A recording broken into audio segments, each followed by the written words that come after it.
ਸਨਾ ਵਿੱਚ ਗਾਵੀ ਉਹਦੇ ਝੰਡੇ ਨੂੰ ਲਹਿਰਾਵੀ ਉਹਦੀ ਹਮਦ ਸਨਾ ਵਿੱਚ ਗਾਵੀ ਉਹਦੇ ਝੰਡੇ ਨੂੰ ਲਹਿਰਾਵੀ ਜੇ ਬੋਲੀ ਨਾ सुनो, आज ऐसा नहीं चलेगा। मैंने कहा स्वर्ग हिलाना है और जो कुछ शैतान ने रोका है आज वो माफी मांग के छोड़ के जाएगा। आप सुनो, शैतान ने आपको बेस्ट शॉट दिया था कि नहीं? उसको अपना आज बेस्ट शॉट देना है। आज बेहोश करने वाला मुक्का देना है शैतान को। और जितनी बीमारियां उसने आपको दी हैं गिरने वाली हैं यीशु मसीह के नाम में और गिरे यीशु मसीह के नाम में। और आमीन ऊंचा ब्लेसिंग ऊंची। कई बार आपको टेस्टिमनी को बुलवाने की जरूरत नहीं, उसके आंसू बताते हैं वो कहां से निकला है। हाँ, तो टेस्टिमनी कई बार बोलती भी नहीं लेकिन सब कुछ बयान कर जाती। आप ऐसी गवाहियां खरीद नहीं सकते हो। हाँ, आंसू नहीं खरीद सकते हो। तारीफ करो जोर से।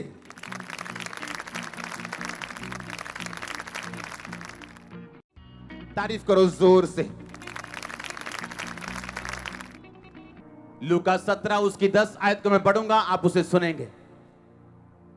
आप चाहते हो आप बरकत पाओ, क्योंकि आप प्रेयर करके आए हो कि परमेश्वर अपनी मर्जी मुझ पे जाहिर कर, अपनी मर्जी मुझ पे जाहिर कर। हाँ, मैं स्पिरिट में आपकी प्रेयर सुन रहा हूं। अपनी मर्जी मुझ, वो बाइबल कहती है वो अपना वचन भेजता है और अपनी मर्जी को जाहिर करता है। जब आज आप उसका वर्ड सुनेंगे आप उसकी मर्जी को सुनेंगे। जब तक एक बच्चा छोटा रोता नहीं, मां भी उसको दूध नहीं देती, उसको मालूम है अभी भूखा नहीं, क्योंकि जब जब वो भूखा होता है वो रोता है और रो के अपनी चीजों को बताता है। बाइबल में एक बात लिखी है, उसमें लिखा कि परमेश्वर के राज्य में प्रबलता से प्रवेश किया जाता है, फोर्सफुली उसके राज्य में प्रवेश किया जाता है। आपका उद्धार भी बने रहने के लिए आपको जोर लगाना पड़ता है, फोर्स लगानी पड़ती। हाँ या ना? अपने आप चंगाई नहीं मिलती, अपने आप बरकत नहीं मिलती, आपको जोर लगाना पड़ता है, क्योंकि बाइबल कहती है प्रबलता से आप उसके राज्य में प्रवेश करते हैं। आमीन। आप दुष्ट आत्मा को आराम से नहीं निकालते, भाई भाई कह के नहीं निकालते, हट जा कह के नहीं निकालते, आप उसे डांटते हैं, ए दुष्ट आत्मा निकल जा। हाँ या ना? और बाइबल कहती है वो आपकी डांट को समझता है, आपकी डांट को सुनता है और निकलता है। जिस चीज में आप जोर नहीं लगाएंगे वो चीज कभी फलवंत नहीं होगी। जिस चीज में आप आराम से बैठे, आपका खुदा भी आराम से बैठे, उस चीज में कभी आप फलवंत होते अपने आप को नहीं देखते, क्योंकि बाइबल ऐसा बयान करती है कि परमेश्वर के राज्य में प्रबलता से प्रवेश किया जाता है। आमीन। इसलिए 12 साल की लहू बहने वाली औरत ने क्या किया था? वो अपने घर में नहीं बैठी रही कि काश प्रभु यीशु मसीह यहां से निकल जाए, कहीं ऐसा हो जाए कि जब वो मेरे शहर में आएगा तब मैं देखूंगी, निकल जाऊंगी, क्योंकि मैं चल नहीं सकती हूं ना, मेरे को रोग है ना। काश मैं चल सकती होती, क्योंकि अब मेरे पास पैसा भी नहीं है, ट्रांसपोर्ट भी नहीं है, पैसे देने के लिए बस का किराया, गधे का किराया भी नहीं है, तब बसें नहीं होती थी। तो बाइबल कहती है उसने प्रबलता से परमेश्वर के राज्य में प्रवेश किया। कैसे? उसने कहा मैं जाऊंगी और यीशु मसीह के पलड़े को छूऊंगी, जबकि उसे छूना आम बंदे के लिए मुश्किल था, तो एक बीमार बंदे के लिए तो असंभव की तरह था। पर बाइबल कहती वो गई और परमेश्वर को छुआ। हाँ या ना? हर चीज का एक प्राइस है, हर चीज का एक मूल्य है। जो महंगी है, जो अच्छी, उसका एक मूल्य आपको देना पड़ता है। यहां तक कि इस चर्च में आने का मूल्य भी आपने दिया होगा। आपने काम छोड़े होंगे आज, हाँ, जल्दी छुट्टी की होगी, कई तरह की बातें सुनी होंगी, फिर आप यहां पे पहुंचे हो और परमेश्वर आपका आदर करेगा, क्योंकि जो उत्तम चीजें हैं उन्हें लेना आसान नहीं, उनके लिए आपको मूल्य अदा करना पड़ता है। आमीन। इसलिए मैं कहता हूं जीवित चर्चों में जाओ, जहां जहां गवाहियां होती हो, जहां जहां काम होते हो, वचन होता हो, प्रचार होता हो, यीशु मसीह का डर मानना सिखाया जाता हो, वो चर्चे चाहे दूर हो चाहे नजदीक हो, क्योंकि जिस चीज के लिए आप जोर नहीं लगाएंगे और जिस चीज की वैल्यू आप नहीं समझेंगे, आपकी लाइफ में फिर बरकत नहीं आ सकती। उसमें लिखा प्रबलता से प्रवेश किया जाता है परमेश्वर के राज्य में। कैसे प्रवेश किया जाता है? प्रबलता से प्रवेश किया जाता है। जोर लगा के लिखा, परमेश्वर के राज्य में प्रवेश किया जाता है। तारीफ करो इस गवाही के लिए और परमेश्वर के वचन के लिए। आप तैयार हैं प्रबलता से प्रवेश करने के लिए? आप इमेजिन करो, आप सोचो, प्रार्थना करने के लिए भी आपको जोर लगाना पड़ता है। कई तरह की रुकावटें, दिक्कतों का सामना करना पड़ता है। आप जैसे ही प्रार्थना करना शुरू करेंगे, आपके घर में से ही, आपके बाहर में से, आपके दोस्तों में से कोई ऐसी बात कर देगा आपको डिस्टर्ब करने के लिए, हाँ या ना? क्यों? ऐसा क्यों? क्योंकि शैतान जानता है आप कुछ करने जा रहे हो ऐसा जो उसके राज्य को प्रभावित करेगा। अपने केस के बारे में सोचो, अपनी जिंदगी के बारे में सोचो। जो केस, जो काम आप प्रभु से चाहते हो, उसको सोचो। उसको एक तकड़ी पे रखो और दूसरी तकड़ी पे ये सोचो कि इस काम के लिए जितनी प्रार्थना करनी चाहिए थी, मैंने की है या नहीं की। या मैं एक जीनी की तरह विश कर रहा हूं कि चिराग घिसा, जीनी निकला और बोला मुझे ये चाहिए तो मिल गया। आपका परमेश्वर जीनी नहीं, वो असली वाला है जो कहता मांगो तो दिया, ढूंढो तो तुम, खटखटाओ तो तुम्हारे लिए। क्योंकि जो कोई मांगता है उसे, जो कोई ढूंढता है वो, जो खटखटाता है उसके लिए खोला जाता है। तुम्हारा पिता तुम्हारे मांगने से पहले जानता है तुम्हें किन चीजों की आवश्यकता है, जानता है पर देता नहीं। देता वो तब है जब तुम मांगता है, क्योंकि मांगो तो दिया। कितनी सिंपल, कितनी पावरफुल टीचिंग है परमेश्वर की। परमेश्वर को पाना मुश्किल नहीं है, आसान भी नहीं है लेकिन मुश्किल भी नहीं।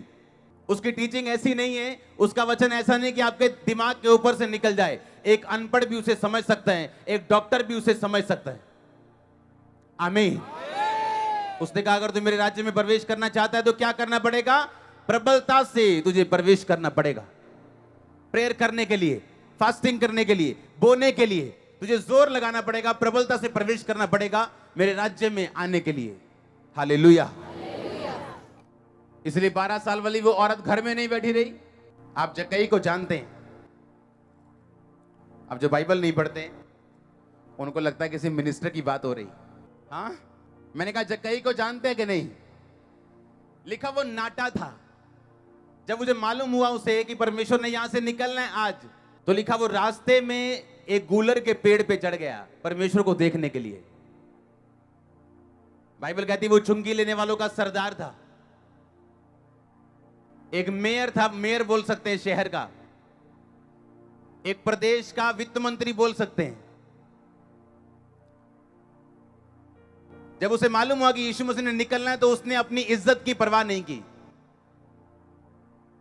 उसने ये नहीं कहा अरे यार मैं तो इस शहर का मेयर हूं, वित्त मंत्री हूं, मैं तो इस प्रदेश का, अगर किसी पेड़ पे चढ़ जाऊंगा किसी बंदे को, किसी संत को देखने के लिए, लोग मेरी बेइज्जती करेंगे, लोग क्या सोचेंगे, मेरी पोजीशन का क्या होगा। यीशु मसीह ने कहा अगर तू मुझे फॉलो करना चाहता है तो अपना क्रूस उठा और मेरे पीछे आ, अपने आप का इनकार कर और मेरे पीछे आ। जिसने अपने आप को नीचा किया मैं उसे ऊंचा करूंगा, जो अपने आप को ऊंचा करने की कोशिश करेगा मैं उसे नीचा करूंगा। लिखा जक्कई प्रबलता से प्रवेश करता है, गूलर के पेड़ पे चढ़ता है और प्रभु यीशु मसीह पूरी भीड़ से, जब कभी भी जक्कई से नहीं मिले और भीड़ से होके परमेश्वर जक्कई को बोलते हैं हे जक्कई झट उतरा क्योंकि आज मुझे तेरे घर में जाना अवश्य है। और बाइबल कहती है जक्कई ने घर जाके परमेश्वर को बोला परमेश्वर आधी प्रॉपर्टी में कंगालों को देता हूं, जिससे फालतू लिया 4 गुना वापिस करता हूं। परमेश्वर ने कहा आज इस घर में उद्धार आया है, अब तू और तेरा घराना उद्धार पाएंगे। आमीन। आप इमेजिन करो अगर जक्कई शर्मा जाता तो उसका कुछ न बनता, अपनी इज्जत की परवाह करता तो कुछ न बनता। क्योंकि परमेश्वर के राज्य में कैसे प्रवेश करना? प्रबलता से। हालेलुया। कैसे प्रवेश करना उसके राज्य में? प्रबलता से कहता प्रवेश करना। आमीन। एक स्टोरी बाइबल में लिखी, जब लूका 17 उसकी 10 आयत को पढ़ते, उसने कहा इस रीति से तुम भी उन सब कामों को कर चुके जिसकी आज्ञा तुम्हें दी गई थी, तो कहो हम निकम्मे दास हैं, हमें जो करना चाहिए था हमने वही किया है। यह बड़े सुनने वाला एक दृष्टांत है बाइबल में। उसने कहा तुम में ऐसा कौन है जिसका दास, जिसका नौकर खेत में काम करता हो या भेड़े चराता हो, जब वो काम से आए तो उससे कहे तुरंत आकर भोजन करने बैठ, और ये ना कहे कि मेरा खाना तैयार कर, जब तक मैं खाऊं पीऊं तब तक कमर बांध कर मेरी सेवा कर, इसके बाद तू भी खा पी लेना। क्या वह उस दास का एहसान मानेगा कि उसने वही काम किए जिसकी आज्ञा दी गई थी? यह दृष्टांत बड़ा सुनने वाला है। उसने कहा तुम में ऐसा कौन है जिसका नौकर हो, और वो नौकर को बोले कि जब वो खेतों से आए अपना काम करके, तो वो नौकर से कहे भाई तू बैठ जा, मैं तेरे लिए खाना बनाऊंगा। कहता ऐसा कोई नहीं है। कहता वो नौकर से ये कहेगा अब तू काम कर आया है बाहर का, अब ऐसा कर खाना बना ले, और जब मैं खाना खा लूं उसके बाद तू खा लेना। हाँ, कहता जब ऐसा हो तो क्या मालिक नौकर का एहसान मानेगा? कहता नहीं। क्यों? क्योंकि उस मालिक ने उस नौकर को हजारों अशरफियों में, लाखों रुपयों में उसके घर पे पैसा दे के उसे खरीदा है। पुराने टाइम में जो नौकर, जो स्लेव होते थे, वो आज के स्टाफ की तरह नहीं होते थे। जो पुराने टाइम में नौकर होते थे वो बाउंड स्लेव होते थे, कि जब उनको खरीद लिया जाता था, जब उनको ले लिया जाता था, तो चाहे वो मालिक रात के 12 बजे तक काम कराए तो वो उसका एहसान नहीं है नौकर का कि ये 12 बजे तक काम करता है। चाहे वो थोड़ा काम करे चाहे ज्यादा करे, मालिक के ऊपर कोई एहसान नहीं, क्योंकि मालिक ने सब पैसा दे के उसको खरीदा है। कितनों को समझ आई इतनी बात? यीशु मसीह ने कहा, कहता तुम्हें जो दिया गया था तुमने वही किया, तो बोलो हम अनप्रॉफिटेबल दास हैं। निकम्मे गलत शब्द है हिंदी में, असली शब्द है अनप्रॉफिटेबल। कहने का मतलब यीशु मसीह का यह था कि चाहे तुम चर्च में आओ, चाहे तुम प्रेयर भी करते हो, चाहे तुम कुछ भी करते हो, पर कहता वो परमेश्वर को कोई भी प्रॉफिट नहीं है उसका, वो तुम्हें। परमेश्वर तुम्हारा एहसान नहीं मानेगा, तुम उसका एहसान मानोगे, चाहे तुम जितनी मर्जी चर्च में या कहीं भी काम करते हो। परमेश्वर यीशु मसीह ने कहा, क्या कहा? उसने आपको आज 2 वचन दिए हैं। पहला क्या? कि जब उसके राज्य में प्रवेश करना तो कैसे करना? प्रबलता से, आराम से कुछ नहीं होगा, फोर्सफुली। दुष्ट आत्मा कैसे निकलेगा? प्रबलता से। उत्तर कैसे आएगा? प्रार्थना, प्रबलता से। 4 घंटे नहीं आया, 5 घंटे, 6 घंटे, 7 घंटे, प्रबलता से। और दूसरा कहता, जब तुम बरकत अगर लेना चाहते हो तो अपने आप को एक बॉन्ड सर्वेंट, एक बंधा हुआ अपने आप को नौकर समझना, जिसको खरीद लिया गया है। अगर उसका मालिक ज्यादा काम ले या कम ले, वो शिकायत नहीं कर सकता और हमेशा अपने मालिक का एहसान माने। आज अगर किसी को चर्च में ड्यूटी दे दो तो एक शेर में पढ़ रहा था, उसमें लिखा था कि गलत फहमियों के सिलसिले ऐसे हैं कि हर ईंट सोचती है कि दीवार उस पर टिकी है। हाँ, हर ईंट ये सोचती है कि दीवार उस पर टिकी है। जो मैं ना वहां दीवार टिक जू थे, तो परमेश्वर कहता है इस ईंट को निकाल। क्या गिरी दीवार? नहीं। दूसरी ईंट ये सोची, निकाल इसको भी, निकाल दिया। क्या गिरी? नहीं। ये वो दीवार है बिना ईंटों के भी खड़ी रह सकती है। तो 2 चीजें आपकी लाइफ में होनी चाहिए। पहला, प्रबलता से प्रवेश करने के लिए आपको फोर्स लगानी पड़ेगी। आमीन। अब आराम से बैठे रहेंगे, अब आराम से बैठे रहेंगे, कुछ नहीं होगा। आप स्वर्ग जाएंगे? हाँ जाएंगे, खुदा बरकत देगा, पर आपकी डेस्टिनी आप हासिल नहीं कर सकते जब तक आपको प्रबलता से उसके राज्य में प्रवेश करना नहीं आता। तो लोग गैदरिंग में बढ़ना चाहते हैं, लोग आशीष में बढ़ना चाहते हैं, फाइनेंशियल बरकत में बढ़ना चाहते हैं। फाइनेंशियल बरकत कभी नहीं आएगी चाहे आप 10 घंटे प्रार्थना करने वाले इंसान हो तो भी, जब तक आप बोने वाले इंसान नहीं। एक पास्टर अपनी टेस्टिमनी दे रहा था, उसकी उम्र 60 साल से ऊपर है। उसने कहा, जब मेरे को 350 नायरा मिलते थे, नायरा मतलब नाइजीरिया का ये मनी है, रुपया है, मतलब 70 रुपए इंडिया के, आज से 40-50 साल पहले तभी भी 35 रुपए 35 नायरा वो निकालता था। गरीबी से गरीबी, आपने गरीबी देखी नहीं है, इंडिया वालों ने गरीबी नहीं देखी। No no no no no, आपने गरीबी नहीं देखी। इंडिया के लोग गरीब, वैसे गरीब नहीं, जो असली गरीब अगर देखने हैं ना, अफ्रीका में चले जाओ, मिट्टी खाते उधर लोग, मिट्टी की चक्की बना के। जब ये सोशल मीडिया पे चला था, उससे कई साल पहले मेरे को ये चीज मालूम थी, क्योंकि मैं वहां देख के आया हूं। मिट्टी खाते लोग, मिट्टी को नमक डाल के ऐसे उसका बना के गारा, और मिट्टी की कोलियां बना के ऐसे टिक्की बना के खाते लोग। खाना नहीं है उधर पूरे। अगर आप अफ्रीका में आप खाना खा रहे हो और आपने इतने चावल प्लेट में छोड़ दिए, आप गए, लोग आप गुस्सा करेंगे, आप पे आपकी बेइज्जती करेंगे। अरे खाना छोड़ दिया इतना प्लेट में। वैल्यू अगर खाने की कहीं समझनी है तो अफ्रीका जाके समझना, इंडिया में समझ नहीं आएगी। यहां खाना बहुत आयत में है, सस्ता है, यहां पे बहुत सस्ता खाना है इंडिया में। जो चावल आप 20 रुपए किलो खाते हो, वहां 100 रुपए किलो और मिलता नहीं है। उस गरीबी से गरीबी जगह में जब उसको पैसे मिलते थे, गरीबी में टाइथ निकालता था।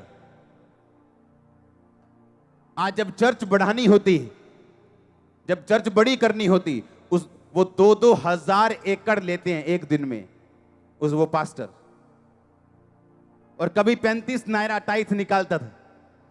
कहता गरीब हो, अमीर हूं, मैंने टाइथ निकालना भूला नहीं हूं। आमीन। आप प्रेयर कर करके थक जाएंगे, हे परमेश्वर दुष्ट आत्मा को निकाल, और परमेश्वर कहेगा मैं नहीं निकालता, क्योंकि मैंने निकालने का अधिकार किसको दिया? मैंने चर्च को अधिकार दिया। तू अपने मुंह से कह दुष्ट आत्मा तेरा कोई अधिकार नहीं मेरे ऊपर। पर आज का विश्वासी क्या बोलता है? हाय मेरी भूआ ने मेरे ते कुछ करता सी, तद ना मुझे प्रार्थना बेनी है, ऐदा ऐदा हुंदा। आप इतना दुष्ट आत्मा को स्वीकार करते हो, इतना दुष्ट आत्मा करते हो, वो जाना चाहता है पर जा नहीं पाता आपके अपने शब्दों के कारण। वो जाना चाहते हैं, आप उसे जाने नहीं देते हो, क्योंकि प्रबलता से आपने प्रवेश नहीं किया कि ये दुष्ट आत्मा, मैं क्रिश्चियन हूं। आप में कोई कमी है, कोई प्रॉब्लम है, वो आपका और प्रभु का मामला है। शैतान आप पे अटैक नहीं कर सकता। हां, प्रार्थना 2 घंटे की बजाय 1 घंटा की है तो भी अटैक नहीं कर सकता। वो आप पे नहीं आ सकता। प्रबलता से प्रवेश करना, ए शैतान निकल जा, तेरा कोई अधिकार नहीं। मेरे अंदर परमेश्वर का आत्मा है, कभी वापस नहीं आएगा। वो अपनी खेल को खुद बंद कर सकते हो, अपनी खेल को खुद बंद कर सकते हो अपने शब्दों से, अपनी बीमारी को खुद खत्म कर सकते हो अपने शब्दों से। आमीन। लेकिन प्रबलता से प्रवेश करना पड़ेगा उसके राज्य में, प्रबलता से प्रवेश करना पड़ेगा। और दूसरा क्या कहता? तुमने वही किया जो तुम्हें कहा गया था, तो भी यही कहो कि हम अनप्रॉफिटेबल दास हैं। कहता अगर तुम्हें 10 काम करने के लिए बोले गए और तुमने 10 काम कर दिए, तो भी कहता तुम किसी काम के नहीं हो। तुम्हें 50 काम करने के लिए यीशु मसीह ने दिए, तुमने 50 कर दिए, कहता तब भी तुम किसी काम के नहीं हो, अनप्रॉफिटेबल हो। क्योंकि तुम्हारे 50 काम भी खुदा को ब्लेस नहीं कर सकते, वो तुम्हें ब्लेस करने के लिए हैं, धरती पे तुम्हें सुरक्षित करने के लिए हैं, वो तुम्हें बढ़ाने के लिए हैं। आमीन। मैं एक पास्टर को मैसेज कर रहा था, मैंने कहा खुदावंद ने मुझे बोला कि जब तक आप धरती पे जिए, मैं हर महीने आपको 50,000 भेजूं। सुनो, अभी मैसेज करके हटाऊं, मुझे एक मैसेज आता है मेरा पर्सनल, कि आपका जो काम था प्रॉपर्टी का, जो एक कॉलोनी हम बना रहे थे, क्योंकि ना चर्च नहीं बना रहा, मेरे पास भी पैसा नहीं कॉलोनी बनाने का, बिना पैसे के खुदावंद ने वो काम दिया उसी दिन जिस दिन मैंने वायदा किया। अगर मुझे फाइनेंस में बढ़ना है, मुझे जोर लगाना है, मुझे फोर्स लगानी, मेरी प्रेयर से कुछ नहीं होगा, चाहे मेरी प्रेयर जितनी मर्जी अनॉइंटेड है, लेकिन फाइनेंस तभी मेरी लाइफ में होगा अगर मैं फाइनेंस बोऊंगा। प्रार्थना होगी तो उत्तर आएंगे, अगर रोजे होंगे, प्रार्थना होगी तो सामर्थ आएगी। अगर मैं कहूं बैठे बैठे सब कुछ मिल जाए, तो आप जिनी नहीं हो, आप विश नहीं मांग रहे हो, आप प्रार्थना का उत्तर मांग रहे हो जीवित परमेश्वर से। हालेलुया। आपको यह बात समझ नहीं है, कि क्या आप परमेश्वर के राज्य में प्रबलता से प्रवेश करना चाहते हो? आपको जोर लगाना है। और दूसरी बात, जो भी आप करें, प्रार्थना करें, बोएं, कुछ भी करें, उसका परमेश्वर को कोई भी फायदा नहीं। किसको फायदा है? आपको। अगर मैंने बोया, किसी का चर्च बनाया, किसी का यहां, किसी का वहां, तो उसका फायदा कहां? मेरी लाइफ में। मेरे रास्ते साफ हो रहे हैं, फाइनेंशियली मुझे बरकत मिल रही, क्योंकि मैं चर्च पे निर्भर नहीं हूं, चर्च से कोई तनख्वाह नहीं लेता, लोगों से ऑफरिंग नहीं लेता अपने लिए। तो परमेश्वर मेरे रास्ते खोलता जब मैं बोता हूं। हालेलुया। क्योंकि उसके राज्य में आपको कैसे प्रवेश करना है? प्रबलता से, जोर लगा के। अपने आप कुछ नहीं होगा। अपनी डेस्टिनी आपको बनानी पड़ेगी, अपनी मंजिल तक आपको खुद जाना पड़ेगा। परमेश्वर कहता मैं तेरे साथ रहूंगा अगर तुम निकले तो। आप तैयार है निकलने के लिए? यहोवा आपके संग रहे, वो आपको सफल करे, हर एक रुकावट को दूर करे, अंधकार की शक्तियां काम न कर सके। आमीन। ऊंचा आशीष ऊंची चर्च। और मैंने महसूस किया इस बात को, जब जब हमने ज्यादा बोया अपनी लाइफ में, हमने हमेशा फाइनेंशियल ब्लेसिंग्स को अपनी लाइफ में महसूस किया। क्योंकि जैसे ही आप प्रबलता से प्रवेश करेंगे उसके किंगडम में, जो कुछ आपको चाहिए उसके लिए जोर लगाएंगे, परमेश्वर आपको देगा। और साथ साथ में दिमाग में रखना कि हम कौन से दास हैं? अनप्रॉफिटेबल। कौन से दास हैं? हिंदी में लिखा निकम्मे। कहता अगर सब कुछ भी तुमने किया, तुम खेतों में काम करने के लिए गए, खेत में काम किया, घर पे आए तो खाना बनाया, फिर अपने मालिक को खिलाया, उसको पंखा दिया, तो भी कहता तुम क्या हो? निकम्मे दास हो। तुम ये नहीं कह सकते मैं बड़ा काम करता हूं जी, सुबह मैं पहले खेत में जाता हूं, फिर आता हूं, मैं घर की रोटी बनाता हूं, फिर खिलाता भी हूं, फिर बर्तन भी साफ करता हूं। परमेश्वर ने कहा तुम तब भी अनप्रॉफिटेबल दास हो, क्योंकि तुम्हें खरीद लिया गया। क्या आपको खरीदा नहीं गया? किसके लहू से? अगर आप खरीदे गए तो कंप्लेंट काहे की? अगर मुझे यीशु मसीह ना बुलाता तो मैं सुसाइड करता, मैं मरता। तो आज अगर उसने मुझे बचा लिया तो ये शरीर किसका? जिसने मुझे जीवन दिया। तो जिसने दिया जीवन, वो देखे कि मैं धूप में हूं कि छांव में हूं, दुखी हूं कि सुखी हूं, वो अपने आप देखेगा। क्योंकि बाइबल कहती है वो भला चरवाहा है। बाइबल कहती है वो अच्छा मालिक है, उसे मालूम है अपने दास को क्या देना है। आमीन। और आप दास से बढ़ के हो, आप बेटे और बेटियां। बाइबल कहती है उसने अपना लहू मूल्य दे के आपको खरीदा है। वो आपको छोड़ नहीं सकता, त्याग नहीं सकता आपको। वो क्यों नहीं आपको देगा? पर माइंड सेट करना पड़ेगा। आमीन। क्या करना पड़ेगा? दिमाग सेट रखना पड़ेगा। प्रबलता से प्रवेश करना, जोर लगाना, और अपने आप को अनप्रॉफिटेबल समझना खुदा के लिए। हालेलुया। कि मैं 5 घंटे मैंने प्रेयर की, अभी तक उत्तर नहीं आया, तो क्या हुआ कि की तो तुम अनप्रॉफिटेबल हो। मैंने इतना बोया, तुम अनप्रॉफिटेबल हो। मैंने इतना खुदा के लिए रूहें बचाई, तब भी तुम अनप्रॉफिटेबल हो। क्योंकि खुदा ने तुम्हें खरीदा, अपना लहू मूल्य दिया, तुम खरीदे गए दास और दासियां हो। कहता जब ऐसा माइंड सेट हो जाएगा, हम्बल हो जाएंगे आप परमेश्वर के राज्य में, उसके चर्च में, उसके भवन में, अपने घर में, तो जिंदगी बदलने वाली है और बेहतर के लिए बदलने वाली है। आमीन। ऐसा माइंड सेट रखना, सोच ऐसी रखनी। हालेलुया। शद्रक मेशक अबेदनगो ने कहा था तू छुड़ाए या ना छुड़ाए। ये माइंड सेट था, प्रेयर नहीं थी। क्या था? ये सोच थी कि वो ना भी छुड़ाएगा तो वो मेरा क्या। ये प्रेयर नहीं थी कि तू ना छुड़ा, ये माइंड सेट था। ये सोच थी कि वो ना भी छुड़ाए तो वो मेरा क्या। माइंड सेट होना चाहिए कि मैं कुछ भी करूं लेकिन खुदा के ऊपर कोई एहसान नहीं। ये क्या है? ये सोच ऐसी होनी चाहिए कि चर्च के ऊपर कोई एहसान नहीं। सोच ऐसी होनी चाहिए तो काम खुदा बड़े करता आपकी लाइफ में। वो आपको आपकी कैपेसिटी से ज्यादा नहीं देता। जितना आप कैपेसिटी है आप में, बरकत की, आशीष की, लोगों की, उतनी ही वो आपको देता है। हालेलुया। ये वचन आपकी कैपेसिटी को बढ़ाए। ये वचन आपकी कैपेसिटी को बढ़ाए चर्च। आमीन ऊंचा। मैंने कहा ये वचन आपकी कैपेसिटी को बढ़ाए। हालेलुया, जोर से बोलो हालेलुया। आमीन। लिखा है, ठोकर खाने से पहले घमंड आता,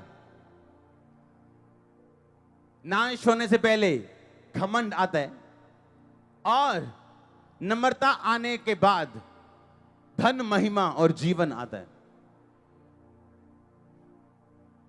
ऊंचा होने से पहले इंसान नम्र होता है, और ठोकर खाने से पहले वो आपको फू फू करता मिलेगा।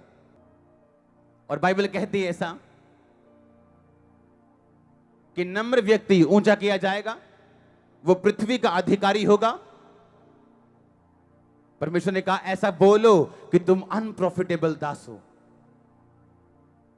तुम अगर खेत में काम भी करते हो, आगे खाना भी बनाते हो, मालिक को खिलाते भी हो, पंखा भी झलते हो, तो भी तुम अनप्रॉफिटेबल दास हो, क्योंकि तुम्हें खरीद लिया गया। जब पहले मीटिंग होती थी और खामरा चर्च की जब सभाएं होती थी, तो मैं चर्चिस में जब जाता था तो चर्चिस के लोगों के रिएक्शन बड़े कार्टून वाले होते थे। हर बंदा अपनी फूफू में चल रहा होता था। ऐसा लगता था कि हर बंदा ये सोच रहा है कि मेरे तो बिना पता नहीं चर्च ही टह जानी सारी, और चर्च में कोई काम नहीं होते थे खुदा के। और ऐसा लगता था कि वाकई चर्च को वचन की जरूरत है कि तुम जितने मर्जी काम कर लो तो भी क्या हो, अनप्रॉफिटेबल हो। ऐसी सोच तुम्हारी होनी चाहिए। और जब ऐसी सोच होगी कि मैं जो मर्जी कर लूं, खुदा के ऊपर कोई एहसान नहीं है मेरा, तो परमेश्वर ने कहा क्या वो एहसान मानेगा अपने दास का कि तू काम करके आया और आके तूने खाना भी बनाया? कहता नहीं, वो एहसान नहीं मानेगा, क्योंकि वो पैसों से खरीद लिया गया, उसका मूल्य अदा कर दिया गया। आपका मूल्य अदा किया गया कि नहीं किया गया? आपको लहू से खरीदा गया कि नहीं खरीदा गया? तो परमेश्वर पे भरोसा रखो। उसके राज्य में प्रवेश करना कैसे? प्रबलता से। किसी भी बरकत में प्रवेश करना कैसे? प्रबलता से। उसके बिना कोई प्रवेश नहीं। आमीन। उसने आपको स्ट्रक्चर दिया, एक बिल्डिंग दी है, उस बिल्डिंग के अंदर बहुत सारी चीजें हैं। अब जो चीज चाहिए उस दुकान में आपको घुसना पड़ेगा। मॉल के बाहर खड़े रह के आप रो नहीं सकते कि मुझे कपड़े चाहिए, मुझे जीन चाहिए, मुझे पैंट चाहिए। तो मॉल का मालिक बोलेगा रोता क्यों है? अंदर जा, जिस दुकान पे जो चाहिए, कपड़ा चाहिए, कपड़े की दुकान पे जा और कपड़ा खरीद। परमेश्वर के घर में किसी चीज की कमी नहीं। लेकिन अगर आप प्रेयर नहीं करेंगे तो कुछ चीजें हल नहीं होंगी। आप पाप नहीं छोड़ेंगे, कुछ चीजें हल नहीं होंगी। आप टाइट नहीं हो दोगे, कुछ चीजें हल नहीं होंगी। आप चंगे हो सकते हैं लेकिन साथ साथ गरीब हो सकते हैं, गरीबी के श्राप हो सकते हैं टाइट ना देने की वजह से। लेकिन जिस चीज को आप मांग रहे हो उस चीज पे आपको काम करना पड़ेगा, हाँ या ना?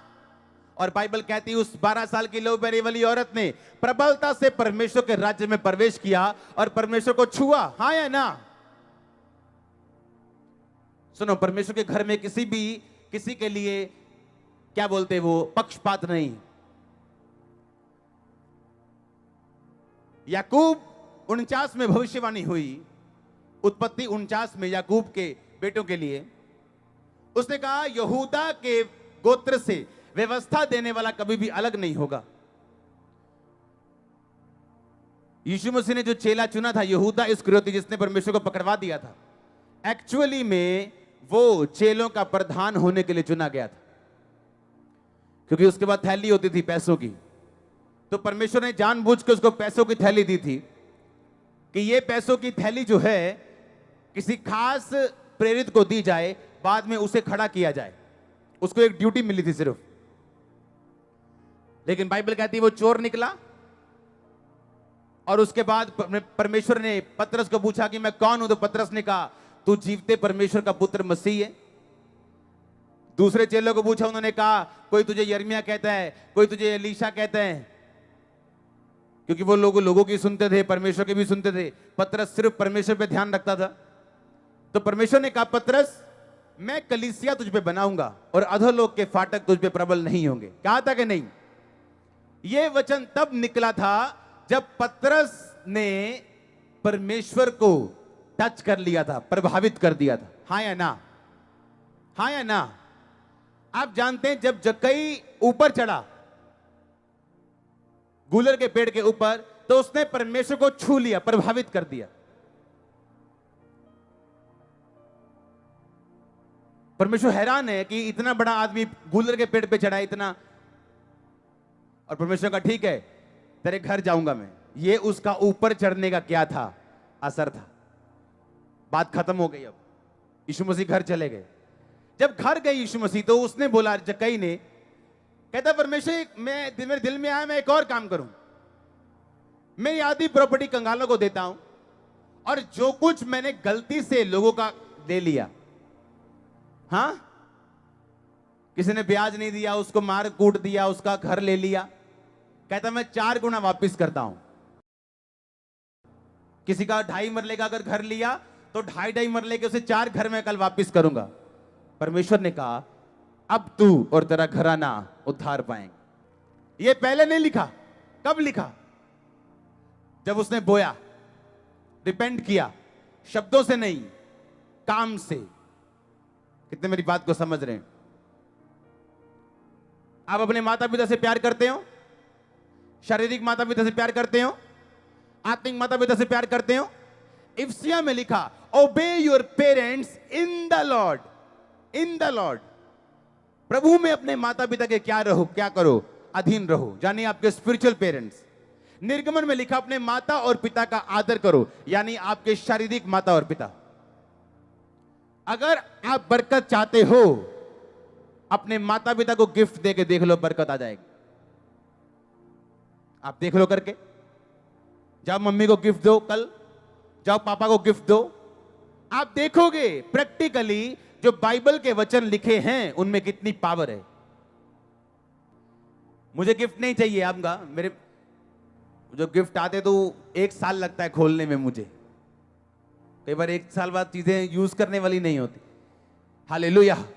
लेकिन मैं आपको बोल रहा हूं, अपने माता पिता को गिफ्ट दो, गिफ्ट दो उनको। आपको समझ आ जाएगी बाइबल क्यों कहती है अपने माता और पिता का क्या कर।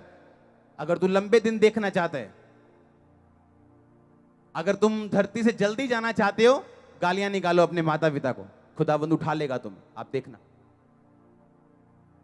जक्कई कहता है मैं पेड़ पे चढ़ गया हूं, हाय लोग क्या कहेंगे? कह रहा चलो छड्डो, लोका ने की कहना। यीशु मसीह कहते हैं अच्छा तुम मेरे लिए पेड़ पे चढ़ गया, एक स्टेप लिया, प्रबलता से प्रवेश किया, अच्छा ठीक है, इस स्टेप के कारण मैं तेरे घर जाऊंगा।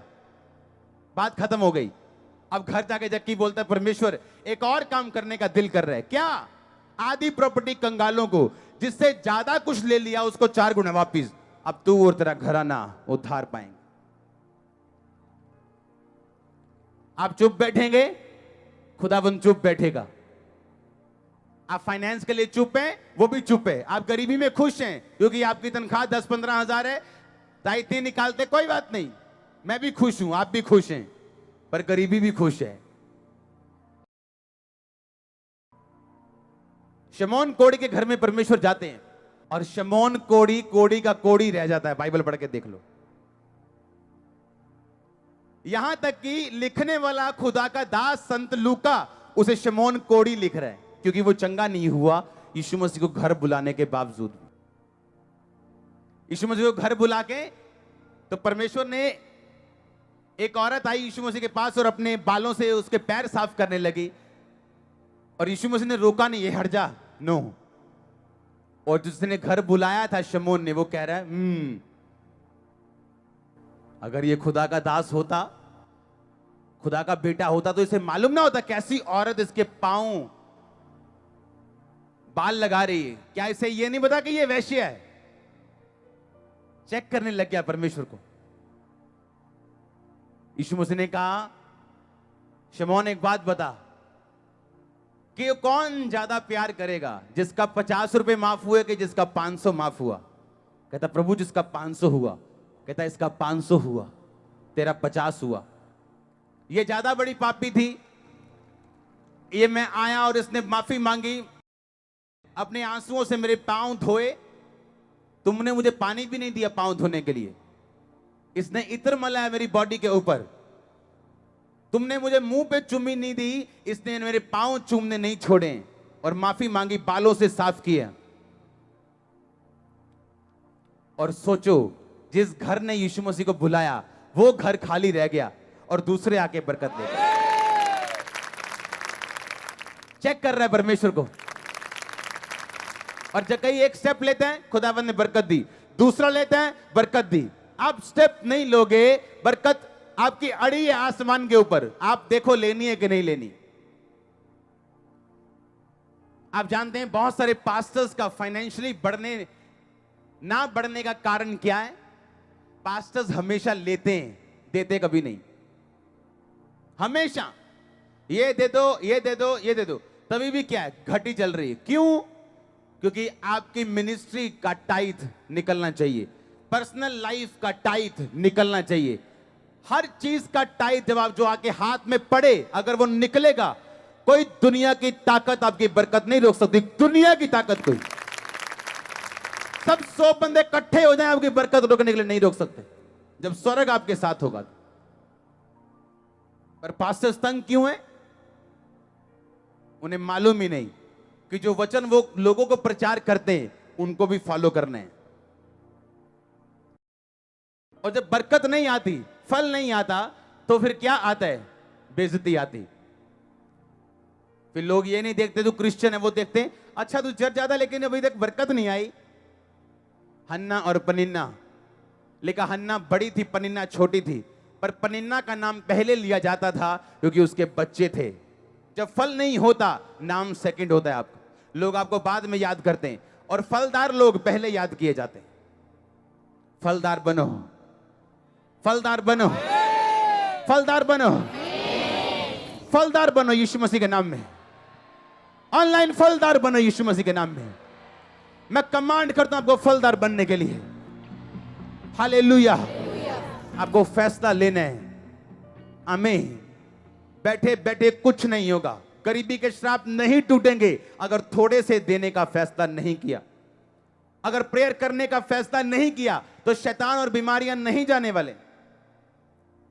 अगर बैठ के कुछ फोर्स करने का फैसला नहीं किया तो शैतान के बंधन नहीं टूटने वाले, वो जादू टोने से आजाद नहीं होने वाले। हालेलुया। फैसला लेना सेवा का, प्रभु में खड़े रहने का, समाज में स्वीकार करने का, नशे ना करने का, गवाही को बना के रखने का, so many things, so many decisions को, बहुत सारे फैसले जो आप करते हैं फोर्सफुली। वो एक फैसला नहीं, ये नहीं कत्ल कर दिया किसी का और 1 लाख रुपए ले लिया और बोला 10,000 चर्च में डाल दो टाइथ, ये टाइथ नहीं चाहिए। हालेलुया। वो नशा बेच दिया 1 करोड़ का और खुश होकर टाइथ लेके आ रहे, वो टाइथ 10 लाख नहीं चाहिए, वापिस ले जाओ। आमीन। जो आपके अंदर से, जो आप वफादारी से, पवित्रता से प्रभु के लिए फैसला लेते हैं, वो उसका फायदा होता है। और जब आप फैसला कर लेते हैं, क्रिश्चियन वैल्यूज बना लेते हैं कि ये वैल्यूज है हमारी, हम खर्चे कम करेंगे परिवार में लेकिन टाइथ बोना नहीं छोड़ेंगे, ये वैल्यू हमारी, हम टीवी बंद कर देंगे, कनेक्शन कटवा देंगे केबल का, लेकिन हम प्रेयर करेंगे 7 से 9, 9 से 11। कितने समझ रहे हैं? फोर्सफुली कि इस दिन खाना नहीं बनेगा, रोजा रखेंगे सब जन, फोर्सफुली। कि उस कंपनी में काम नहीं करेंगे जहां मुझे संडे छुट्टी नहीं है, फोर्सफुली। आपको फोर्स लगानी है खुदा में बढ़ने के लिए, और वो आपके साथ खड़ा होगा। अपने हाथों को उठाओ। Thank you Jesus. जितना वचन मैंने सुना 100 गुना फल लेके आए, और मैं जोर लगा के फोर्सफुली तेरे राज्य में प्रवेश करता हूं।